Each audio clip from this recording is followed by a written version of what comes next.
Hey everybody, Yankee here. Now, one thing I think we can all agree on right now is that we're kind of tired of talking about the pistol brace thing. About whether you should get your tax stamp, whether you shouldn't, are you in any legal danger, are the lies that the GOA and people like Guns and Gadgets were telling, are any of them true? Well, I think by now most people have figured out they aren't, because even the people that were telling them originally have started trying to backtrack or redefine what they were saying, because it wasn't that hard to figure out what they were saying was fear-mongering garbage to make money and get you to join the GOA, etc. So I don't think we need to talk about that anymore. But there is one thing people keep asking me that I think would be an interesting little video today, and that is, why are pistol braces different now than they were when they started? How are they different? Why is it an issue now? Well, let's do a little history of the pistol brace here, and we'll look at what they were like when they started off, and when they originally got their letters of, okay, you can use these, and what they're like now when the ATF says, no, these are clearly stocks, so you have to use them as stocks. And to do the history here, we're going to have to look back at what is pretty much the first successful stabilizing brace for a pistol. If you look at it here, it's just a rubber piece that actually slips over your buffer tube on an AR pistol. It is very hard to get on, for one thing. If those of us that actually bought one can remember trying to coat the inside of it with baby powder to get it to go on the buffer tube. But once it was on there, it was designed to rest from right behind your wrist to about mid-forearm. It wrapped around your forearm. It had Velcro straps. It was, clearly designed to go around your arm. It was a stabilizing brace. Now, could you use it to put it to your shoulder? You could, but it isn't ideal because it's kind of short and isn't really shaped for that. So it was something you could use, but why would you? It would not be optimal for shooting a gun. It isn't optimal for shooting a pistol either in any way for you if you're handicapped, because for one, those pistols get pretty heavy if you try to hold them one-handed. So just putting this pistol brace on it doesn't really make much of a difference. And plus, the way that they were designed, a lot of the pistol braces, if you actually hooked them to your hand, you had to bend your wrist in an awkward angle or else the gun was pointing in the air. So they weren't great. If you are actually disabled and you only have one arm, it's better to have a pistol stock on there or a rifle stock on there so that you can actually shoulder it. It'll give you more control of the gun. You'll be able to get a better sight bead. It's just easier to rest with the gun still in your hand. You just prop it on your shoulder. It's just far better to have a stock on it than a pistol brace if you're disabled. That's why I think if you are disabled, the ATF should not be able to come after you for putting stocks on pistols. It's the way you need to do it to shoot them. So I think if they don't allow people with disabilities to have SBRs without a stamp, well, then they're violating the Americans with Disabilities Act. They're preventing you from being able to do something everybody else can do. Shoot that pistol, that AR pistol, that AK pistol, period.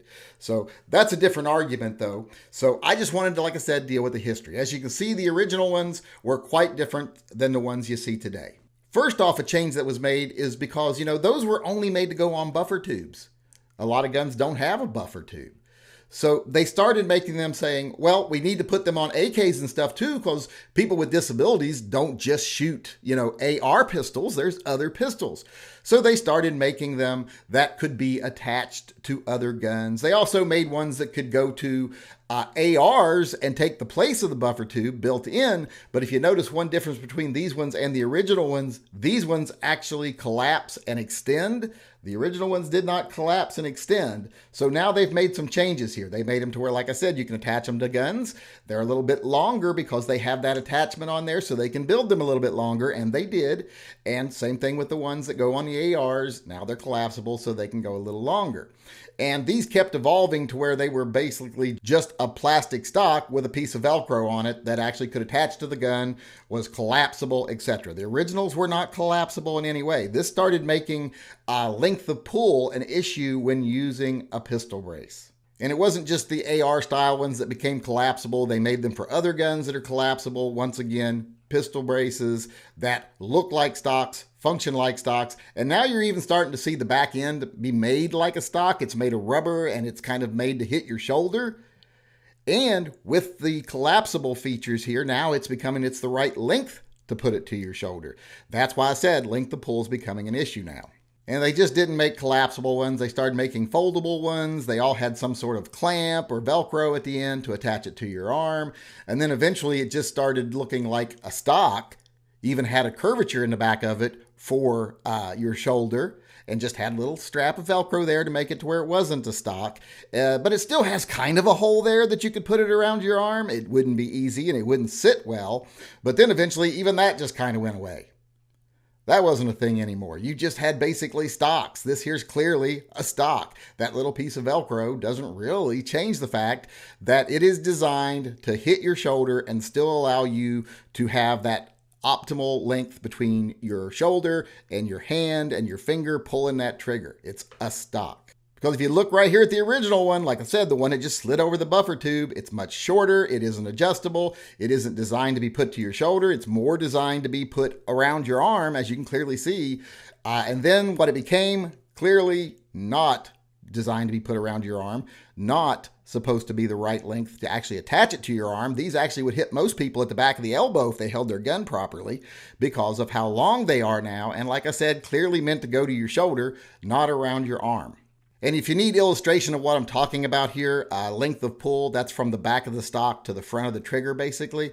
If you look at the old style braces here, look at that. There's not much length there. That's kind of short. It would make it very awkward to bring it up to your shoulder.